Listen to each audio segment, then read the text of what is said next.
So my topic is linguistic and ethnocultural decoding of deceit in Herodotus Histories. The topic is motivated by interests of classical philology, anthropological linguistics, in particular studying of the prevalent forms of deceptions in the main Mediterranean regions. It seems interesting to be aware how deception can be applied to and perceived by people with different cultural backgrounds. My major concern is how these ethnic and cultural differences in the domain of deceit are treated in the Herodotus Histories. Herodotus deals with the geopolitical ambitions of the Persian Empire that took place near 2,500 years ago. Meanwhile, lies and other forms of deceit are used as weapons in modern informational wars, and currently not only in the informational wars, what makes the whole civilized world to be concerned about. My aim today is to present to you the broad outline of the project, the type of linguistic research I am undertaking. I will present my methodology and then one case study that will illustrate particular aspects of my approach. My paper will give an indication of the problems and types of challenges I'm negotiating as I work through unknown areas of Greek lexicology to understand Herodotus' way of represented intercultural communication. So let's start with just a short overview of methodological challenges, then explain my methodology. The first is semasiological challenges, which pertain to the semantic meanings of nominative units in the ancient Greek dictionary. On rare occasion, a particular type of deceit or its aspects are specified. For example, we may consider the words apata, apata. There are a variety of synonyms which render these particular Greek words into English. And if we compare, for example, with diabala, we can't see any particular difference, while I'll try to set off some peculiarities and to reveal the contrast between different lexemes. Anomasiological challenges are related to the use of linguistic means for deception. It is not known which aspect of the context is essential for the choice of a lexeme, action, narrator, character, ethnic peculiarities of thinking or practice. In the episodes, in one sense, we are not given enough detail for fully comprehensive and convincing judgments about deceitful techniques. Sometimes we see particular fraudulent situations in Herodotus where we would like more information, but there are other passages like Smerty's story which provide full account, which can then be used to compare and so formulate what seems to be a more general vision of deceit and its types. Hermeneutic challenges. Criteria for gaining a satisfactory understanding of the phenomenon of deception in the ancient Greek language include several aspects. Once we have some quantitative results and hence can reveal some tendencies leading to a preliminary understanding of the abstract concepts in play, we can then revisit specific instances of deceit and test our initial reading in other ample passages. A hermeneutical methodological concern for me is what criteria can be used for gaining a satisfactory interpretation. There are no fully reliable criteria available to us. We're working in the area only of coincidences and tendencies, but I believe that if several inferences obtained through the research correlate, then this may signal a plausible result of this theoretical application. To gain full contextual uses, I applied for self-research tools. To provide a comprehensive definition of a specific type of deceit, cognitive linguistic methods were used to generate situational scripts.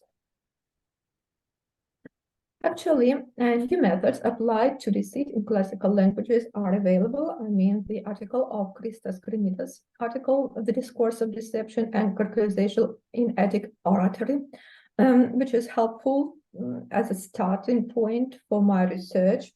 At least I could start checking some particular roots and words in the text. And another work of Lavinia Scolari, with her recent article, Pragmatics of Prose, is very similar in approach to mine. That's why it was also very helpful. My linguistic material is represented by 36 lexical items in 186 contextual uses, such as the words which are derived from the roots and stems served, apart, diabal, dol, mechan, soft, techn, and others. These metapragmatic labels turned out to be not only numerous, but also very diverse. The lexical variability of the concept served as impetus for the establishment of internal connections and oppositions motivated by the differences not only in the denotative meanings, but also in the emotional connotations and relations to different social domains. This study of the ancient Greek concept of deceit has used traditional semasiological methods in combination with cognitive methods of discourse analysis, metaphorical modeling, and axiological scaling. In the lingua conceptology of the last decade, a scheme of representation of the concept structure has been established in the form of several layers or aspects: conceptual, figurative, and evaluative. The first aspect is related to the denotation, that is logical construction of the concept. The second, figurative, with the gestalt, that is characteristics of various metaphorical correlates of the concept on the level of etymology and balances of the terms. The third one is evaluative, with the positive, negative, or ambivalent assessment of the object of conceptualization. The existing method of the layer after layer analysis, appealing to the well-known semantic methods, is complemented with new visions in the domain of pragmatics aimed at the revealing preferences in the discursive usage of the concept. Thus, this current analysis involves establishing relations between the metapragmatic labels of deceit and social domains they are applied to. Let's start with the denotative aspect of deceit. Typical circumstances for the use of cunning intelligence in the histories are political struggle and military trickery, pre-election promises, betrayal, perjury, misleading prophecies, and other forms of religious fraud, deceptive dreams, incredible fictional stories, seduction, and changes of appearance. Latainer considers these situations in two dimensions: deception as an ethical phenomenon and a non-empirical phenomenon, that is, fantasy, fiction, or simulacra. Ethical deceit holds that in addition to intentional making an untruthful statement, it requires the violation of the moral rights of another or the moral wrongdoing of another. Mostly concentrating on the ethical aspect of falsehood, presupposing a conflict with the interests of the others, the following conceptual markers for each type of deceit have been identified: verbal and non-verbal, simple, complex actions, intentional and unintentional deceit, defensive, offensive strategies, presence or absence of cooperative tactics, severe moral violations, pejoration of others' image, etc.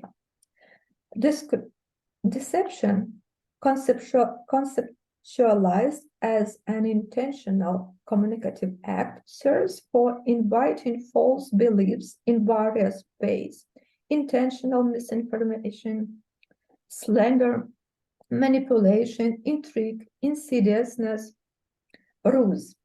Objective falsity may be conveyed through one of the non-deceptive strategies: unintentional misinformation, delusion, and contrivance. So in the following scheme, I'll just spread these kinds of deception, which I'm going to consider further.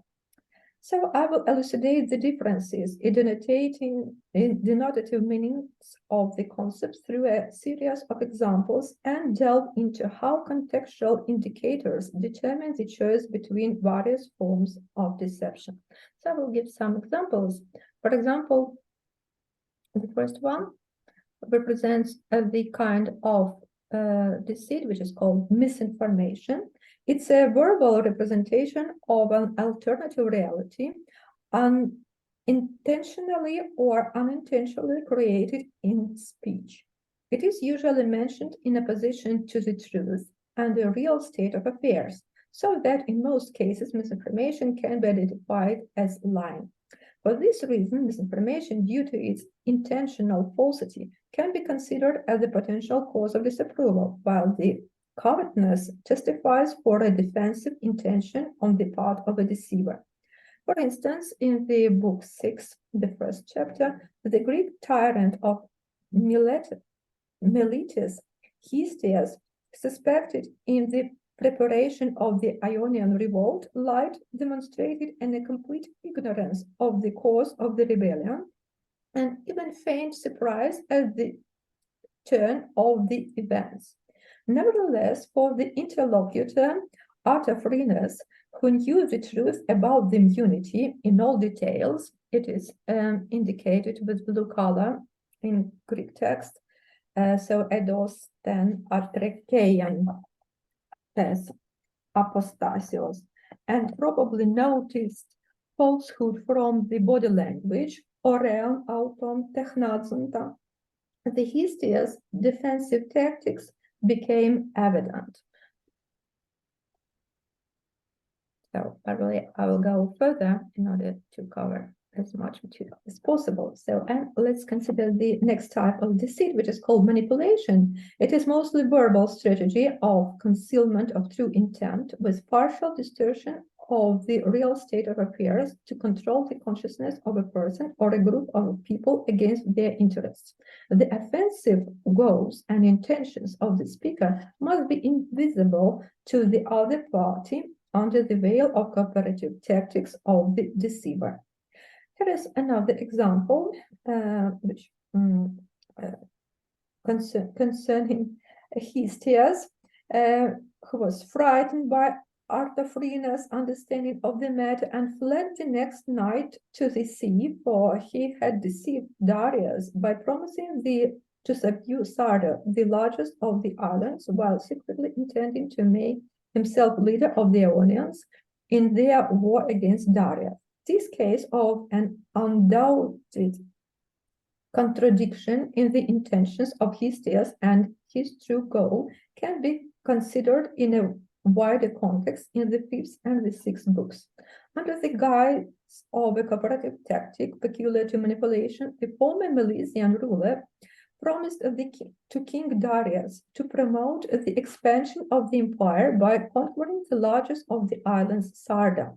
The exact words of this promise was rendered in Book 5, 106, chapters 5 and 6, when the ex-regent of Miletus swears by the gods of the royal house just after suppression of the Ionian revolt to make the island Sarda tributary to Darius. Sarda nessos dasmo forum poieso. But in reality, Histias secretly sought to gain the leadership of the Ionians in the struggle against the king. The lexical meaning of the participle hypodexamenos, to make a show of, pretend to, draws a line between the true military preparations of Histias and his misleading exepatekos actions and talks on the part of Darius. Slander is an entirely verbal activity aimed at an intentional creation of prejudices by means of dubious or false allegations and verbal insults to damage someone's image and eventually cause hatred. Contrary to the majority of types of deceit presupposing the existence of two interlocutors, a deceiver and a deceived, the frame of slander is often constituted with three elements akin to the disposition in the court: a litigant who creates a prejudice, a defendant in whom a deceitful information is created, and a jury to whom a prejudice is addressed. Slander is employed in an attempt to increase an emotional distance and distrust between one's adversary and the jury. In the following example, from Book 6, it is said that in the next year after this, Darius first sent a message bidding the Thasians, who were falsely reported or slandered by their neighbors, to be planning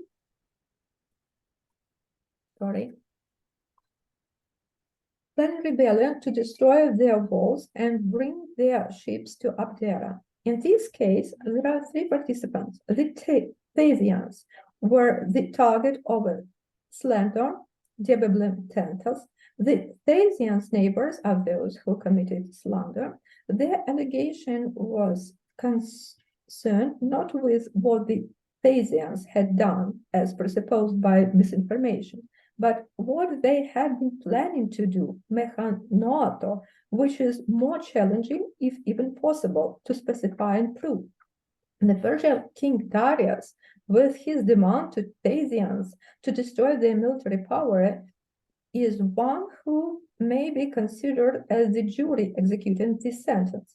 Hypothesis about falsity of the claims made by the Thasians' neighbors is supported by several linguistic arguments, such as the conjunction clause, implying a subjective, non-veridical statements, as well as the oblique optative, which may also additionally suggest that the reported allegations of the slanderers may not be true. Thus, slander is a strategic use of falsity, can be perceived as a border case between simple manipulation indicating counterfactual information and more complicated and uncertain manipulation. There is a definition of slander given by Herodotus, and the shortest example concerning intrigue. It's the last verbal deceit verb, which will be considered in contrast to non-verbal means. So, intrigue is a series of devised verbal and non-verbal acts against an adversary, usually in a conspiracy and with assistance of other participants, to damage the victim's political positions, property, or even threatens one's life. Unlike the pairing and cooperative interactions characteristic to manipulation, intrigue tactics may not necessarily involve cooperation with the victim. They often incorporate a third party, similar to slander, who assists to the deceiver in executing their devised plans through cunning, lies, subornation, changes in appearance, and more. Intrigue also normally takes longer preparation time than manipulation. So then Aristagoras revolted openly, devising all he could to harm Darius. The summary sentence 536.1 for the passage of 35 and 36 chapters indicates that the actions devised mechanomonos by the acting Milesian vice-regent Aristagoras against King Darius were varied fun.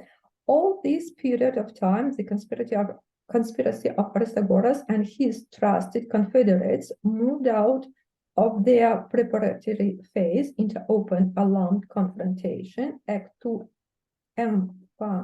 Neos Apastekeia.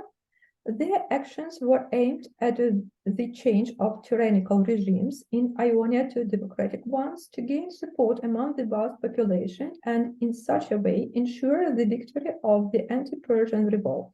Commenting on these events to the king, the other secret organizer of the rebellion, Histias, confirms that the Ionians had long had a desire for such actions. Tom Palaya Imaron Eichon.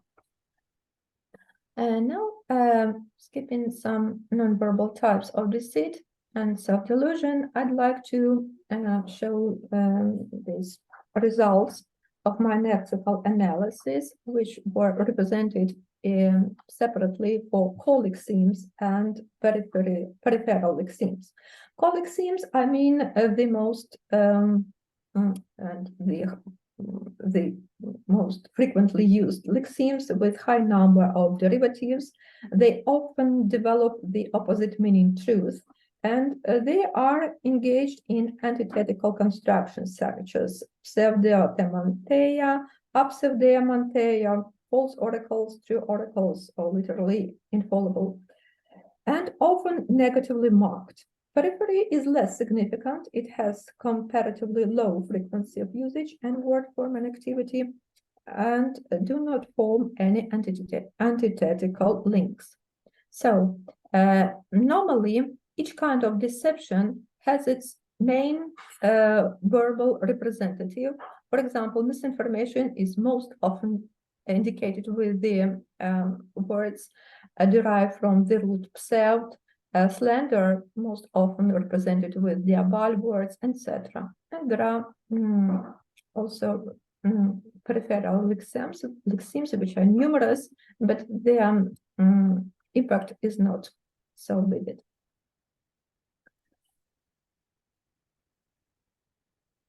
Well, the necessity to represent various types and shades of deceit compelled Herodotus to contrast intricate formulations consisted of multiple words related to falsehood and deception. That, in addition to affixation and compounding, there are occurrences in word composition. Words predominantly denoting the same type of deception, like manipulation or cunning, can be combined.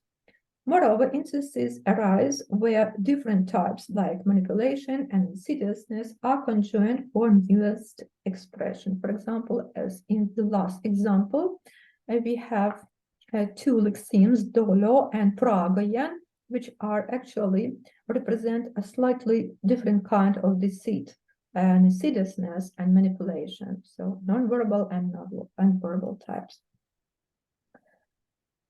Now, I'd like to turn to figurative aspect of deceit and artisan and spatial metaphors. The figurative part of the concept has been considered according to the etymology and or contextual uses of the terms for deceit. The most common type of metaphorical shift is associated with design, artificial craftsmanship, or with the idea of curved trajectory. Artificial metaphor for deception is represented with the following examples. Let's start with the word, for example, technazo, related to the noun techne, with the meaning craft, art, derived from the Indo-European root with the meaning build. Doloros, it's an adjective which is used in combination with the noun ta heimata, clothing, implying that deceitful garments should be fabricated pursuant to special technologies, dyed or decorated with embroidery. In the same context, doloros is associated with noun tous anthropos, people, so it changed its meaning through metaphorization. Plaso, it's a verb which can be applied to the words of speaking, like logos, legging, but simultaneously its primary meaning is technical, to sculpt, to wrap, to mumify. And in the last two examples, the verb rapto, to sue, is used metaphorically to denote insidious plans, as for example, no, rather we will teach them that they whose slain they have sewn are men of Hellas. So we can see here the word Arabson in the end. And the last example, it was you who stitched this shoe and Aristagoras who put it on. It's an example of allegory, definitely.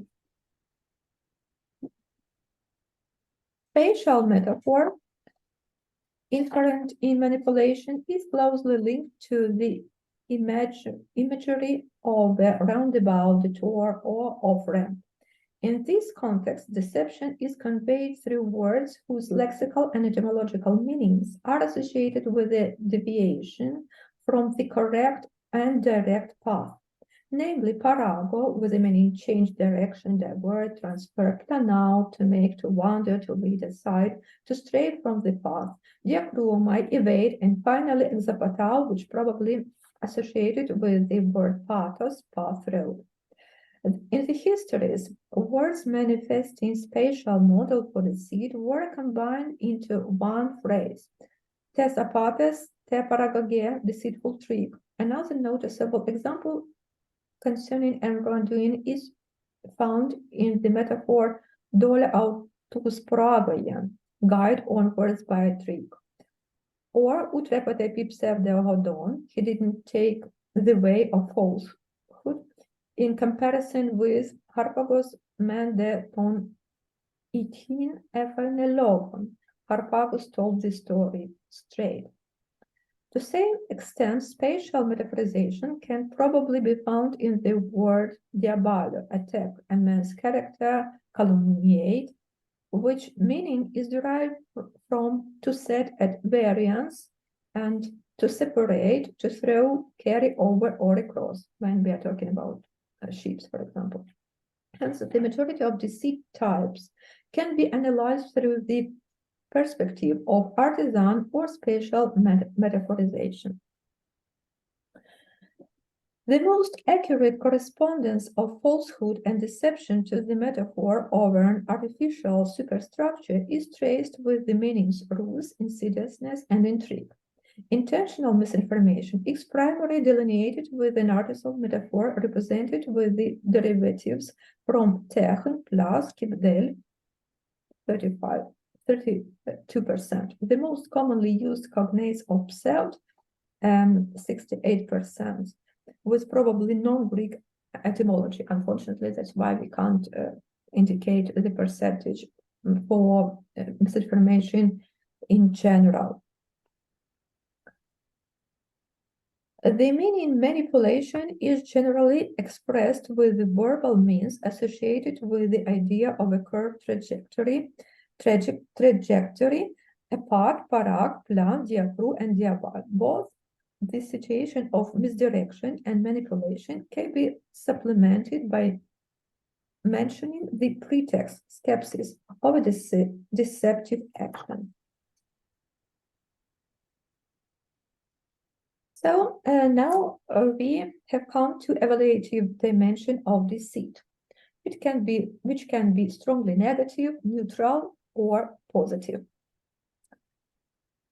The evaluative component of a peculiar description is multidimensional. It depends not only on the moral quality of an action in a traditional perspective, but also on the particular attitude of the narrator or a speaker. Although Herodotus did not often indulge himself in moral judgments of manipulators or their actions, there are some explicit negative assessments of deceit, as for the following examples. Mechanomenos kaka elebeton miston, plotting evil he got his reward. Ta echtista emechanato es auton, he devised all the acts of bitter hatred against him. The same applies to his character's judgments. Anosion exergasmenos exapatesos, who has committed deceit and impiety. But for the most part, misleading actions are represented in such a way as to invite evaluation in their ingenuity rather than morality. That is why they were called neutral, although in a careful reading of episodes, they might be defined as conditionally negative or even conditionally positive. Only negative evaluations account for 46% of the total, which is equivalent of the less definite and nearly neutral assessments, while conditionally positive ones constitute 16%. This evaluative characteristic has become an additional criterion for distinguishing the core and periphery of the concept. The denotations of the core lexemes differ from the peripheral ones with their ability to convey unambiguously negative assessments, while lexical items of the far periphery have neutral or only conditionally negative connotations.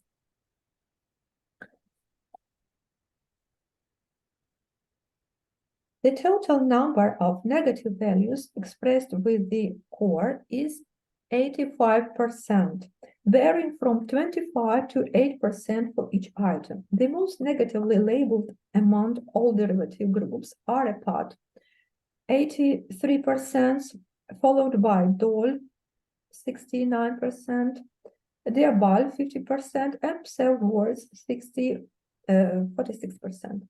On average, the strength of a lexeme's negative connotation is inversely related to its frequency of usage. Additionally, the author's evaluation of different types of deceit tends to be more neutral compared to the characters.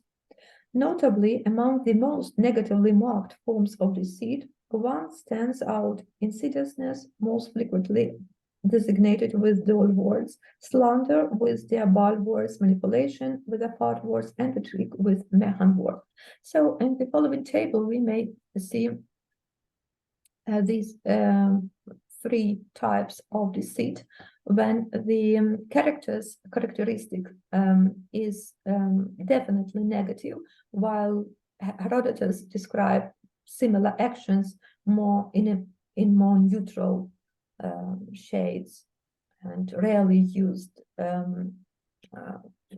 some additional contextual negative markers. Now we have arrived to a discursive aspect. Thus, some lexemes have appeared to be more often associated with strongly negative connotations than the others. This necessitates an appeal to a broader context and consider alternative contextual parameters, such as social parameterization and ethnic parameterization. Social parameterization consists of international policy, domestic policy, private issues, and religion. A discursive analysis of the histories has shown the distribution of the language units of the concept of deceit among different social domains. Based on the general topic of the histories, the tendency for the core and the near periphery to decrease their uses, starting from the foreground domain of international and less often of domestic policy to, on rare occasions, to private sphere, religion was expected. However, within this uniformity, several groups can be distinguished regarding their commitment to represent specific domains. For example, the adjective active delos, sincere, honest, is contextualized only once in the domain of foreign affairs, while its antonym kipdalos, feigned, hypocritical, ambiguous, dubious, refers several times to religion, in particular to the deceptive, ambiguous divinations. The main query which is going to be raised here about synonymy and polysemy deals with the dependence between the semantic meaning of lexical items and social domain to which a particular form of deceit is referred to. To demonstrate such a kind of interrelationship, we consider the most varied lexical group of words, the one that denotes manipulation. The most frequent and most widely used items covering the whole possible social areas are apart words. Primarily, they were used to denote manipulation in the sphere of private issues, then spread to the realm of domestic policy, and on rare occasion, manipulation can be applied to the sphere of religion.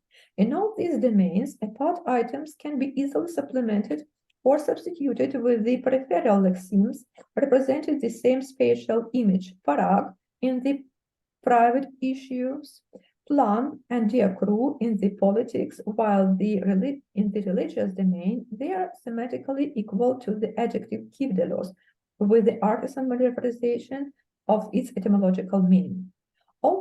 Another form which serves for designation of manipulative tactics is the verb sfaldo. When referred to the context of international relations, its passive forms mostly convey the sense self-delusion, while in its active form, the same word can be applied to manipulation in the domestic policy. Similarly, derivatives from diabolic themes are predominantly applied to international politics, mostly in a Helleno-Persian context. Although there are instances when diabolic themes are applied to the realm of domestic political affairs, where they render other meaning, manipulation. In this case, they compete in the first place with the derivatives from apart. This is a distinction between those two groups. There is a distinction between those two groups. Cognates of apart denote manipulation of public opinion similar to that which exists in the interpersonal domain. As a result, they denote deception of fellow citizens solely for the personal purposes of the manipulator. In contrast, diabolic words indicate that the agent acts as if he is guided by the interests of his political group. There are also other differences between these two word groups. Apart can represent verbal and non-verbal actions, while diabolic is used only for verbal manipulation. And the evaluation is also different. Apart has more strongly negative connotations than diabolic words. Remarkable is a situation that has described in words that related in both classes. It lies in the fact that Xerxes' viceroy Artaxerxes asked the king for the treasure from the tomb of Protesilaus, the first Greek to fall in the Trojan War, merely for personal gain, although he motivated his request with considerations of political expediency or revenge. As Greeks had destroyed Ilion in the past, it was supposed that Persians had a moral right to invade Greece. When Herodotus first mentions the manipulation of the Persian nobleman, indicating the theft of the treasure as his true goal, the historian used the verb exapatal. But after Artaxerxes revealed the political meaning of the transfer of the property from Protesilaus' tomb, Herodotus used another verb, diabolomai, but still in the middle voice to emphasize implications of Artaxerxes' self-interest.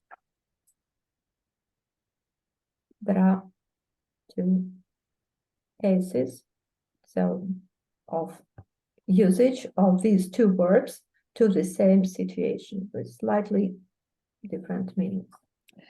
And here is a table which represents the varieties of deceit in different ethnic groups.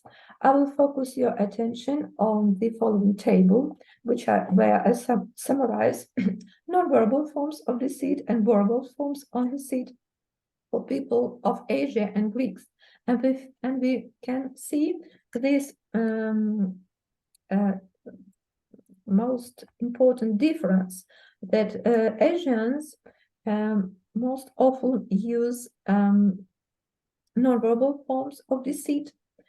They are represented in verbal forms and particular actions which are related to this verbal usage. And the same situation, but concerning the verbal forms of deceit, is a characteristic of Greeks.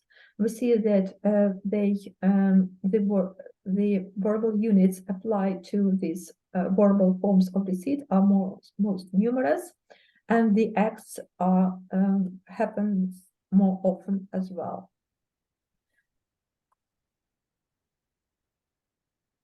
Finally, I'm going to consider a case study which is called identity swap, since it refers to the same situation with different in different ethnic communities. The first story is called the story about Pseudosmerdis. The second story about Pisistratus and Phia, and the second story about Amasis and his alleged daughter. So the first incident happened in Persian environment, and the second in Greek, Athenians in particular, and the final story happens in Egypt. So for this case study, I have chosen 3 instances involving the same deceitful action, a deliberate identity swap. In all 3 cases, one person pretends to be another, but the same trick is designated with different lexical means. The purpose of this case study is to uncover disparities between the authors and characters' designations, as well as the factors that influence their choices of words. First, I will consider the story about Pseudosmerdis. And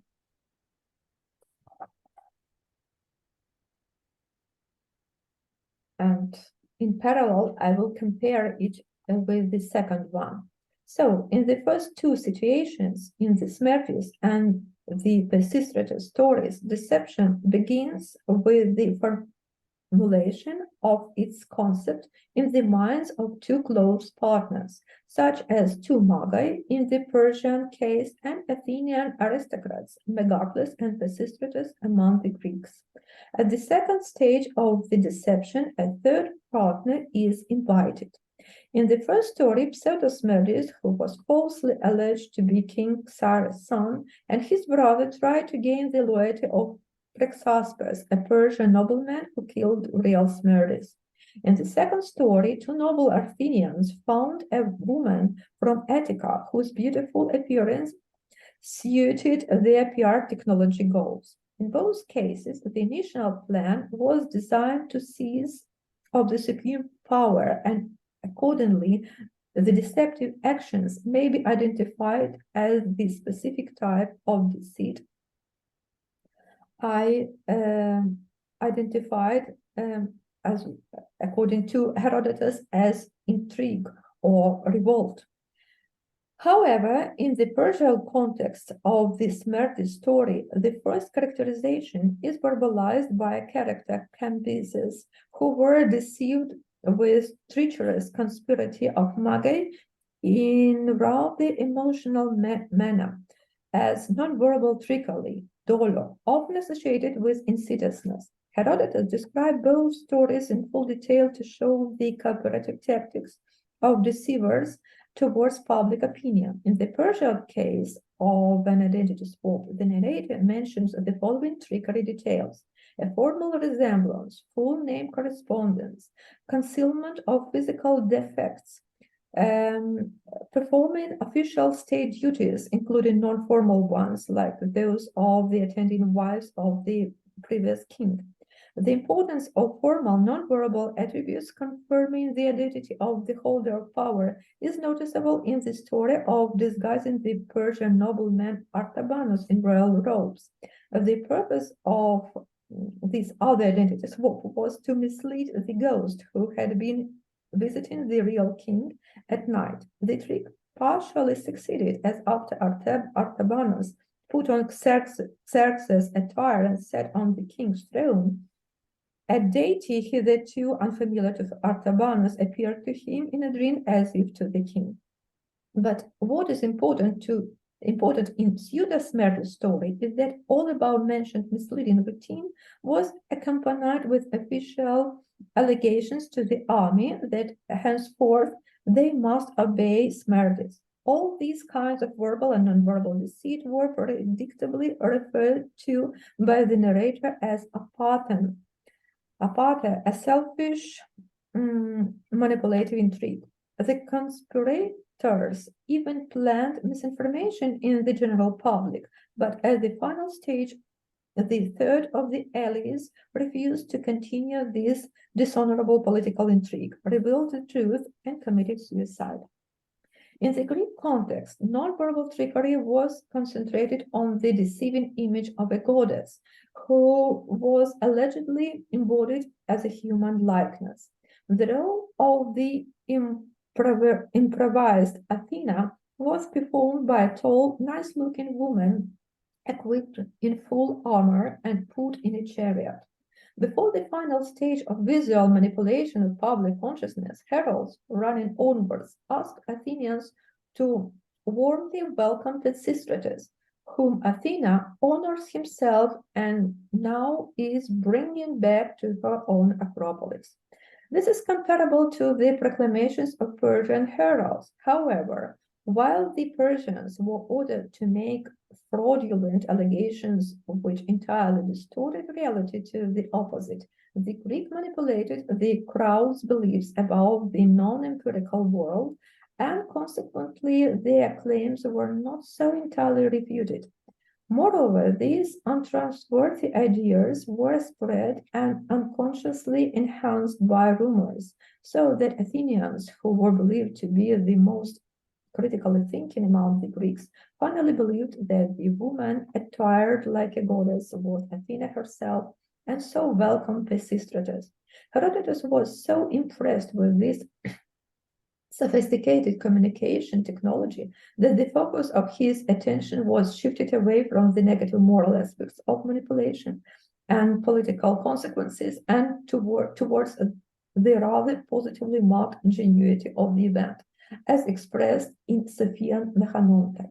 It is worth mentioning that the first similar deceiving performance, which assisted Pisistratus to gain the tyrannical power in Athens, was referred to with the word exapatao. This word comes from the same derivative group as the Persian apata. Thus, in both cases, we could identify manipulative strategies. The last case of the Egyptian deceit at first appeared to me to be the most problematic to interpret. It was not purely Herodotus' word choice, but his character's Nidates, who perceived herself twice a victim in this situation. Firstly, she was a daughter of the former king of Egypt, who had been oppressed by the present ruler Amasis. Secondly, she was given by the same person to the Persian king, not as his legitimate wife, but as his concubine. Thus, she had reasons to take vengeance on her offender and applied corresponding rhetorical techniques against him at an opportune moment. Contrary to reality, at least as it was described by Herodotus, she presented his nonverbal trick with the identity swap, since Amasis adorned her with clothes and gold and sent her to Cambyses, as if it was a purely verbal type of deception, having chosen the worst of all possible options. Nidates intentionally defined the wrongdoing committed by Amasis as a slander, where the Egyptian king was a slanderer. She is the one who was slandered, and the king Cambyses is the one who was misled. Such formulation of guilt made Amasis seem much more wicked in the Persian king's eyes, because according to Persian customs, slander was considered the worst of all forms of deceit. Deboler gar esti denotatum.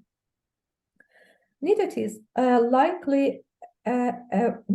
like the awareness of this aspect of the Persian mentality is supported by a remark made by Herodotus in the immediate context. Sorry, I'll try to find this quotation. Eigar tines kai aloi ta perseonomima epistetetai kai Aegyptio. For if any understand the customs of the Persians, the Egyptians do. All considered examples show that the same deceitful act may be associated with different types of fraud. And even in case of the same attribution, as it happened in the case of Smyrtis and Pisistratus stories, Persian and Greek manipulations are similar but not equal phenomena. The weight of importance of verbal persuasion differs in these cases. Verbal appeals to the general public was a major task of the Greek political tricksters, while the Persian deceivers primarily concentrated on maintaining social non-verbal rituals. Verbal content also appeared to be different in both cases. The Greek politicians created a new imaginative, non-empirical reality, while the Persians simply reproduced the initial state of affairs in a form of inverted substitution. So, we come to conclusion. So my final conclusions concern the factors determining Herodotus' world choice. The factors are as follows. The focus on particular stage or aspect of deceit. Deceit is an action that has its stages, such as initial idea, the process of execution, its outcome, and assessment. It can be considered from social, political, moral, or intellectual viewpoints. The scope of this focus, the scope of this focus, namely the narrator's or character's viewpoint.